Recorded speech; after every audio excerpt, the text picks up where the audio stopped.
wa sahbihi wa sallim tasliman kathira. Chères sœurs, chers frères, assalamu alaikum wa rahmatullah. Tout d'abord, un très très grand merci à l'association Havre de Savoir pour cette énième invitation, parce que je pense que depuis le temps, je suis, alhamdoulilah, un habitué chez Havre de Savoir. Alors le sujet qui nous réunit aujourd'hui, qui concerne les chemins de la foi de manière générale, et plus particulièrement la manière dont le musulman doit redonner un nouveau souffle à sa foi. Le fait de dire que nous devons redonner un nouveau souffle à sa foi signifie que la foi a besoin d'être entretenue. Ça veut dire que le musulman ne peut pas rester comme ceci sans avoir ce souci permanent de donner un nouveau souffle, d'intensifier, de revivifier cette foi, cette lumière intérieure qui brille dans le cœur et qui tend à s'éteindre, à s'étouffer sous le poids de la vie terrestre qui est la nôtre. Et chaque être humain, quel qu'il soit, croyant ou pas, nous enseigne la tradition islamique et les traditions spirituelles de manière générale. Chaque être humain donc possède en lui une fitra, une disposition spirituelle qui l'élance, qui ouvre son cœur à la grâce d'Allah subhanahu wa ta'ala. Donc chaque être humain éprouve dans son quotidien ou face aux crises que nous vivons à notre époque, cette volonté d'aller trouver de nouvelles ressources à l'intérieur de nous-mêmes. Et ça s'est vu déjà au lendemain, en particulier, au lendemain de la crise financière de 2008, où de plus en plus de personnes ont essayé, justement pour faire face à cette situation fragile, instable de notre monde, d'aller trouver des ressources, une énergie nouvelle à l'intérieur de soi-même, dans sa citadelle intérieure. Et donc d'où cette tendance ou cet engouement pour tout ce qui tourne autour, alors soit de la psychologie, du développement personnel, de la mystique, de la spiritualité, peu importe, mais en tous les cas, cet engouement montre qu'il y avait une volonté d'aller chercher une nouvelle force à l'intérieur de soi-même. Parce que l'individu moderne se sentait menacé, sa vie intérieure se sentait menacée par l'instabilité des sociétés néolibérales. Et donc, redonner un sens à sa foi, redonner un souffle à sa foi est quelque chose de fondamental pour celui qui ne veut pas se perdre ou pour celui qui ne veut pas voir son âme sombrer dans une obscurité intérieure, son âme devenir chaotique. Et chaque être humain, je disais, a cette disposition, a cette fitra. Nous avons tous des élans, nous avons tous des moments dans la vie où nous avons envie de prier, nous avons envie de lire le Coran, de méditer, de contempler. Chaque être humain éprouve ce sentiment spirituel à l'intérieur de lui-même. On a comme ça des envies, des élans, on veut redonner un sens. Sauf que ces aspirations spirituelles, cette étincelle du cœur, ce souffle à l'intérieur, quand il se manifeste, il ne trouve pas un cadre propice à son épanouissement. Pourquoi ? Parce que l'individu moderne aujourd'hui, même s'il est habité par cette aspiration, son mode de vie ou son mode de consommation ne permet pas l'éclosion de cette fleur qui est à l'intérieur de lui. Entre nos aspirations intérieures et notre mode de vie extérieur, il y a un fossé énorme. Et il est là notre frein. Notre obstacle, c'est le mode de vie que nous avons fabriqué. Nous avons fabriqué un mode de vie artificiel, saturé par la consommation. Et ce mode de vie ne permettra pas, justement, à cette fitra de s'épanouir, à cette fitra de s'exprimer. Parce que le premier obstacle, c'est ce mode de vie qui est le nôtre. Et donc, ceci demande à reconsidérer, à repenser, à reconfigurer son mode de vie, son mode d'existence, pour créer une ambiance qui va favoriser justement le développement de l'esprit. Parce que la spiritualité, c'est ça, c'est le développement ou l'éducation de l'esprit. L'esprit entendu comme souffle divin, parce que chaque être humain, nous enseigne le Coran, est habité par ar-ruh, par le souffle d'Allah subhanahu wa ta'ala. Et cet esprit qui est en nous est notre ressource, notre principale ressource spirituelle pour faire face aux assauts de l'existence terrestre. Parce que chaque être humain se sent en permanence dans la vie menacé par les multiples sollicitations, les multiples occupations de la vie terrestre. Et donc, ces menaces-là, ces sollicitations, ces occupations finissent par avoir raison de nos aspirations spirituelles, finissent par prendre possession de notre cœur. Et d'où l'importance, mais ça c'est extrêmement important de redonner une nouvelle mélodie à son existence, de redonner une harmonie nouvelle à sa façon de vivre en redéfinissant les contours du chemin de la foi, du chemin qui mène à Dieu, du chemin qui mène à la vérité. C'est-à-dire, à un moment donné, il faut se poser les bonnes questions. Et ce cheminement, ce voyage à l'intérieur de nous-mêmes commence, ou plutôt à des étapes qu'il faut respecter, qu'il faut prendre le temps de réaliser pour pouvoir cheminer en profondeur. Parce que aujourd'hui, encore une fois, le climat intellectuel, spirituel ou le climat social ne permet au mieux qu'une pratique superficielle de la religion, qu'une pratique superficielle. C'est-à-dire qu'on se perd dans la superficialité et dans le formalisme de la religion, et chacun d'entre nous peine à aller chercher le noyau, le cœur, le fruit de l'islam. Ça devient difficile. Même si la volonté est présente, même si chacun d'entre nous veut aller plus en avant, plus en profondeur, ou explorer de nouvelles couches de notre être, parce qu'encore une fois, c'est ça le problème, c'est que rares sont ceux, l'individu moderne, c'est un individu qui s'ignore totalement, ou alors qui croit se connaître, ce qui est pire. Parce que, qu'est-ce que se connaître? Se connaître, c'est pas connaître son identité, son tempérament, son caractère, ses qualités ou défauts. C'est pas ça, se connaître. Ça, c'est connaître que la partie émergente de l'iceberg. Parce que votre être contient ou recèle d'autres couches bien plus profondes. Et l'être humain aujourd'hui a rarement accès à ces couches profondes. Et c'est dans les profondeurs de son être et de son cœur que se trouvent les principales ressources spirituelles de l'individu. Donc aujourd'hui, on nous apprend à nous connaître à la surface. Voilà, on vous apprend à explorer l'aspect psychique de votre être.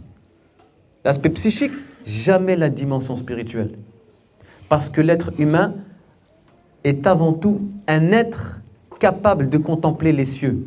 Mais nous avons été amputés de cette partie spirituelle, nous réduisant à une créature qui est le sommet du règne animal, tout simplement. Créature purement terrestre, les yeux tournés vers la terre et dont les préoccupations sont purement mondaines.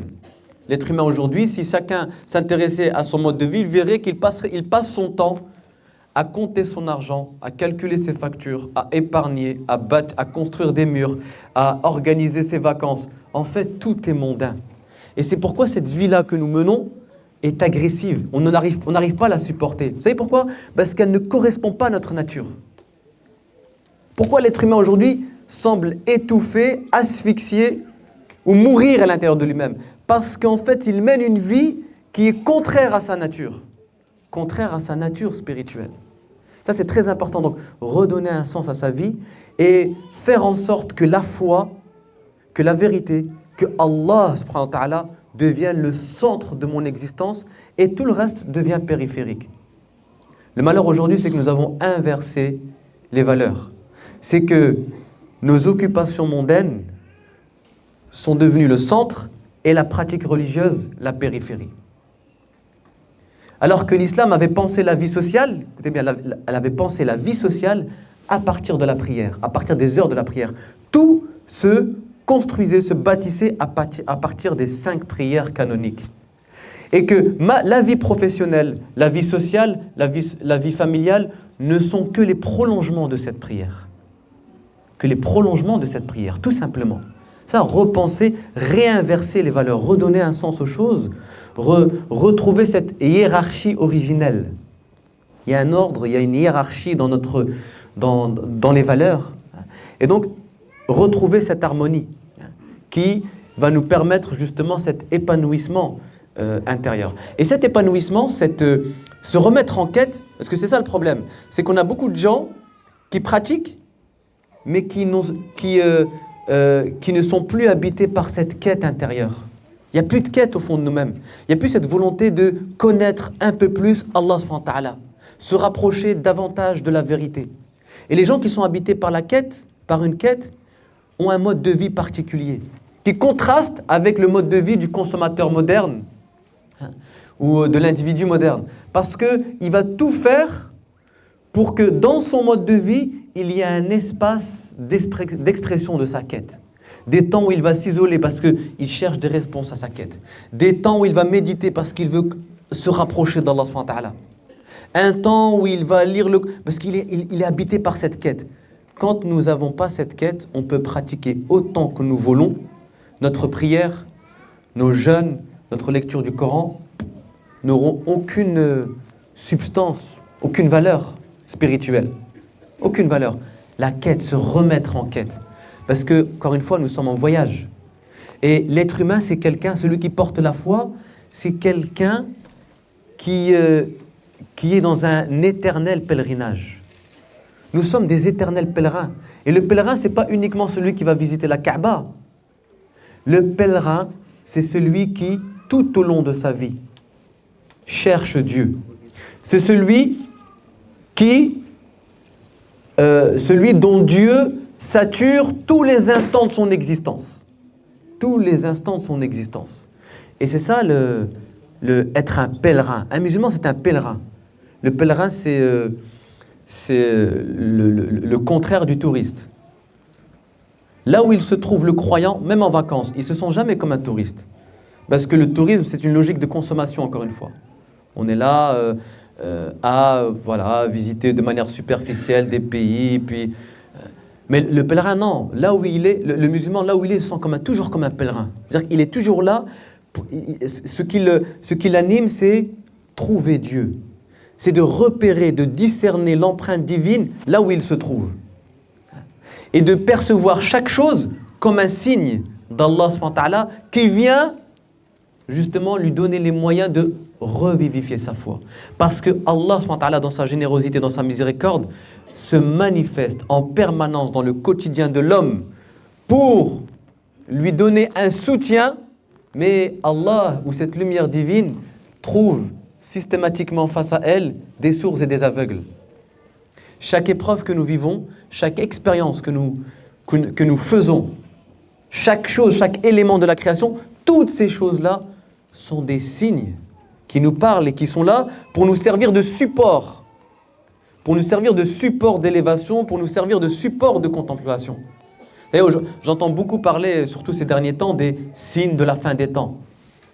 Les gens voient, mais les signes de la fin des temps, quelle est la fonction des signes de la fin des temps? Les signes de la fin des temps ne sont pas là pour alerter le croyant. Dire, attention, c'est la fin. Dans tous les cas, nous avons tous une fin.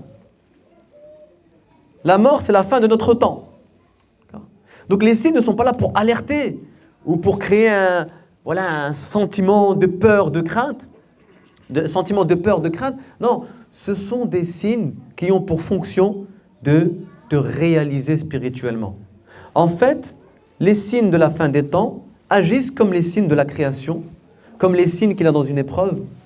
Ils agissent pour montrer que, voilà, il faut s'appuyer sur cette manifestation divine qui apparaît à travers la création, à travers les épreuves que tu vis, à travers les signes de la fin des temps que tu vois, et qui nous ont été indiqués dans les traditions du prophète sallam. Chaque fois qu'un signe apparaît, je ne m'alerte pas, mais je me dis, là, c'est un éveil de la conscience spirituelle.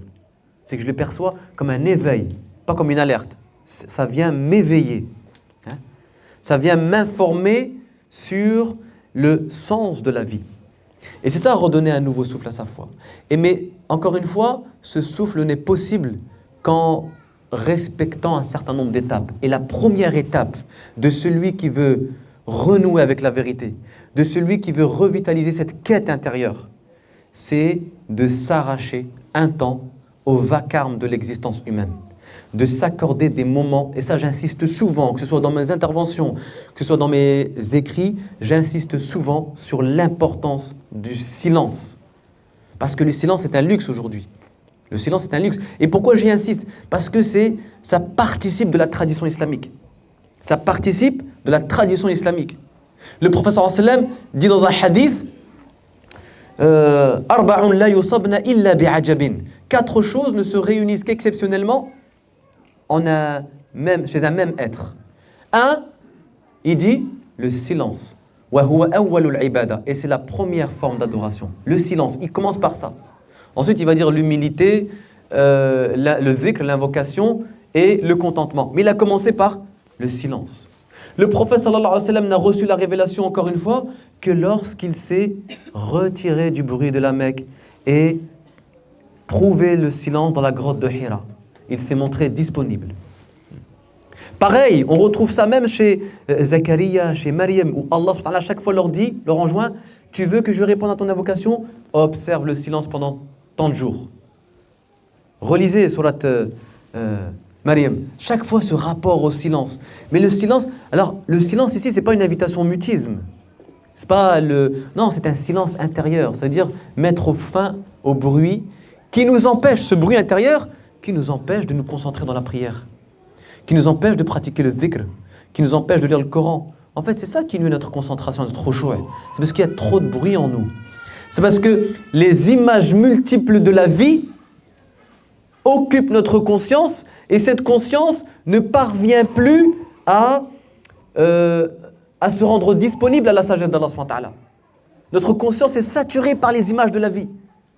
Que ce soit nos occupations professionnelles, nos problèmes sociaux, familiaux, toutes ces choses-là, toutes ces images viennent s'imprimer dans notre conscience. Et notre conscience, quand elle est habitée par toutes ces images-là, devient opaque à la lumière d'Allah subhanahu wa ta'ala. Et il y a une sagesse d'Ibn Ata'illah al-Sakandari que j'aime citer, qui est très parlante, et qui dit ربما وردت عليك الأنوار فوجدت القلب محشوا بصور الآثار فارتحلت من حيث نزلت. Il se peut que les lumières spirituelles te parviennent et trouvent ton cœur occupé par les images multiples de la vie. Ces lumières retournent sur leurs pas. Ces lumières retournent sur leurs pas. Qu'est-ce que cela veut dire? Ça veut dire que Al-Sakandari nous dit que le problème réside dans ta disposition intérieure.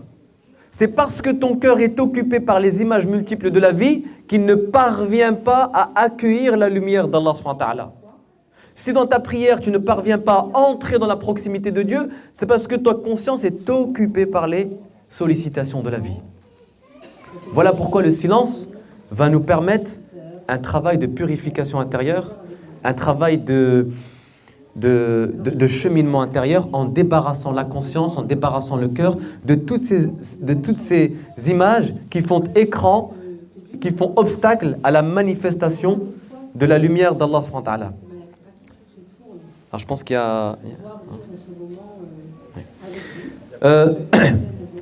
Pour terminer, il me reste 5 minutes. Inch'Allah, on va essayer de se concentrer. Quand Sakandari nous dit ça, il nous dit, en fait, il nous interpelle afin de se disposer intérieurement pour pouvoir bénéficier de la grâce d'Allah Ta'ala. Tout est un problème, autrement dit, de disponibilité. C'est que l'être humain aujourd'hui, la conscience de l'être humain aujourd'hui n'est pas disponible.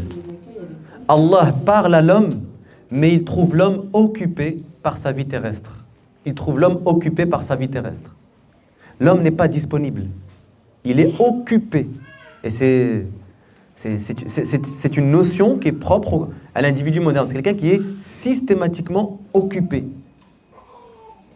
Et donc, il faut se rendre disponible. Quand le prophète va dans la grotte de Hira, qu'est-ce qu'il fait? Il se rend disponible.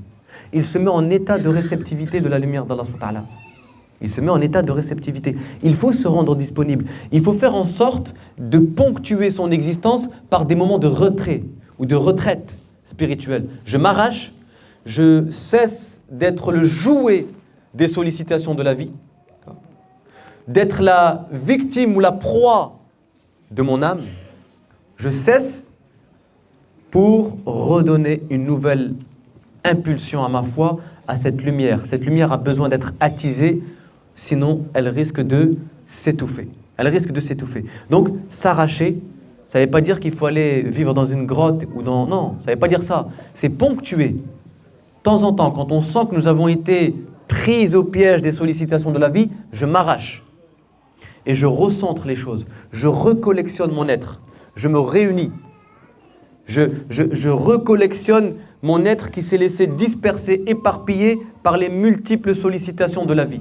Je recentre les choses, je retrouve la Qibla et je continue mon voyage de pèlerin.